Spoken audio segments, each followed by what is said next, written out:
Welcome back to the Zest. Our next guest, Janelle Pica, is the owner of Janelle Pica's Primal Strength Training. She focuses on eating clean and training hard. After having suffered through an autoimmune condition, Janelle was able to significantly improve her health by making dietary and lifestyle changes that put her condition into remission. As of April 2016, Janelle now holds both level 2 SFG and level 2 RKC kettlebell certifications. She's one of the few dual certified kettlebell instructors in the industry. Oh my goodness. Yeah.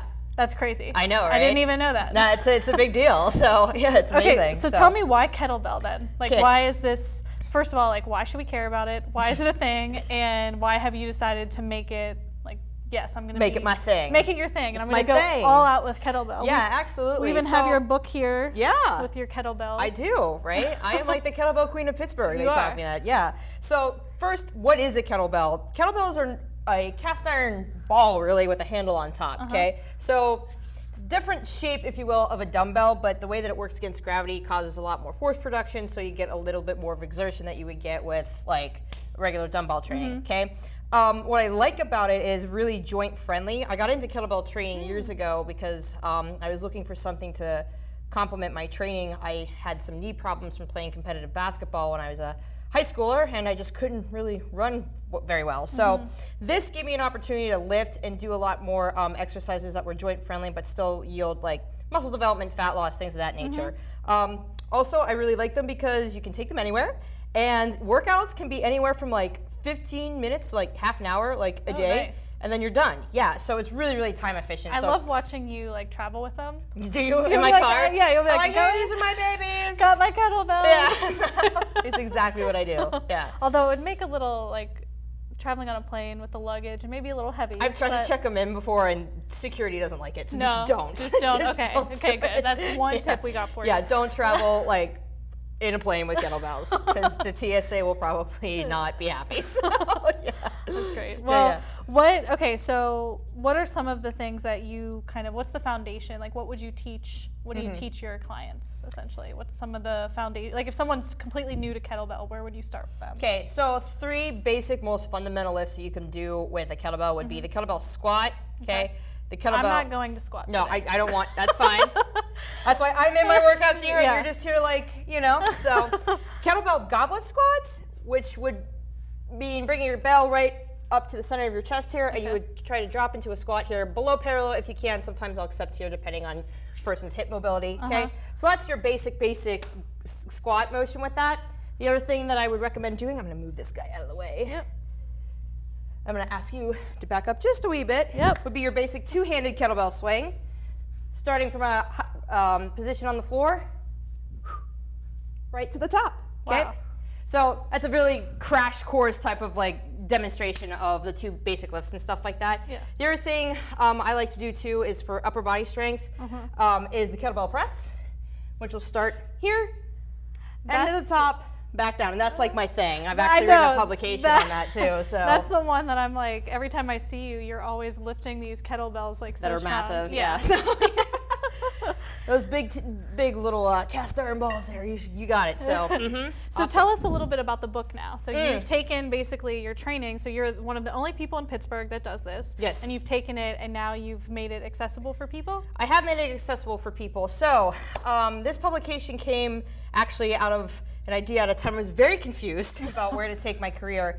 I was at a conference called the Radiance Retreat, and it's like a fitness business retreat, and I was talking to one of my idols who became a friend, Jen Sinkler, and she's like, dude, you can press like 62 pounds on either arm. You need to write that book down, like, and help some powerlifters with it. So I came back, presented it to a publisher here, and like, boom, here we are, you know? That's awesome. So the book is actually more for the intermediate or advanced trainer. It's really about training for a military press, which is the lift that I just did above my head, Yeah. and getting towards a super heavy, what we call 1 rep max. So this is good for people that are into powerlifting and they want to supplement their training, or for people that have these certifications that they're training for with kettlebells to really get their testing skills down. And it's not just about upper body lifting. So if you're a little bit more into your lifting routine and you want something that's going to challenge your full body strength, I'd totally recommend it. It's great. We've sold publications now all over the world. So That's awesome. I know. Yeah. So exciting. It's such a niche, but I mean, you're doing amazing things with it. I know. And this year because of the success of this, we've just started doing powerful pressing seminars. So I am going to be traveling to Canada. I'm going to Toronto in November to teach everything that I've put there, and I'm hoping that by October, November again, I'm going to be out at Minneapolis at actually Jen Sinclair's old gym doing some kettlebell training there. So yeah, it's going to be great. It's going to be great. And I have to say, you were on American Ninja Warrior. I did test the course. You tested That's the course. correct. Okay, That's so correct. tell us a little bit about the course and the testing. You were one of very few females there. I was. So the Philadelphia course, this year's course in general, if you're watching the show, is extremely challenging. It's crazy. I watched the video this morning. And you're probably like, oh my God. Yeah. Well, they look so flawless. I know. And I'm like, I could do that, but then you're like, in reality, no, I could not. When we arrived, they told us, when we say it looks as hard as it does on TV, it's actually a lot harder, and it was. I think, but when I showed up in Philly, I was one of 5 females that were there to get through the thing, and there was about, 54, 55 other people that were all guys and stuff like that. The community was really great. I mean, they really, the guys that were there, like, really supported the females testing the course and stuff like that. I was able to get through a couple of them, but didn't make it anywhere near all the way through the course, so I got to work on a little bit more agility if I, go back and do that. So, but it was a great experience. Loved it. Yeah, so, that's awesome. I think just experiencing that is cool in and of itself. Yeah, it is, and it's kind of nerve-wracking because you're up there climbing on stuff, and there's cameras everywhere, and you're just like, hi.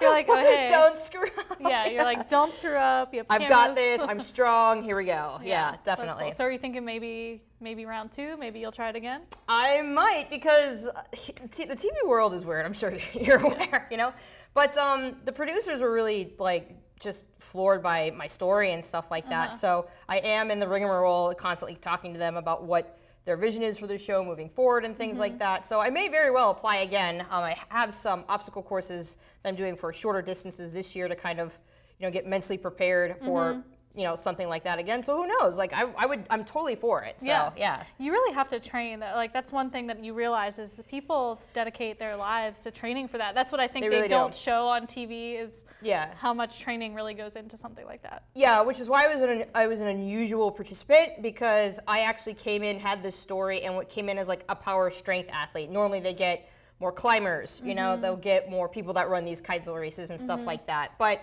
what was interesting was, having not actually actively trained an obstacle course, all the strength that I gained from the fundamental stuff I've done with kettlebell training and my bodyweight work was able to help me get through something like that. So it was really, really cool. Yeah, that's awesome. Yeah. Well, yay. Well, thank you so much for being here today and showing us all of these amazing things. I hope to eventually not be in a dress and try this out with you. And work out with me. Yeah, try this sometime soon.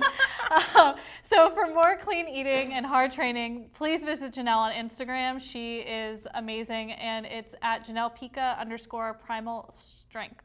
So check her out. And up next, we are going to take a look at the legacy of one of my personal heroes, Mr. Rogers. So stay tuned.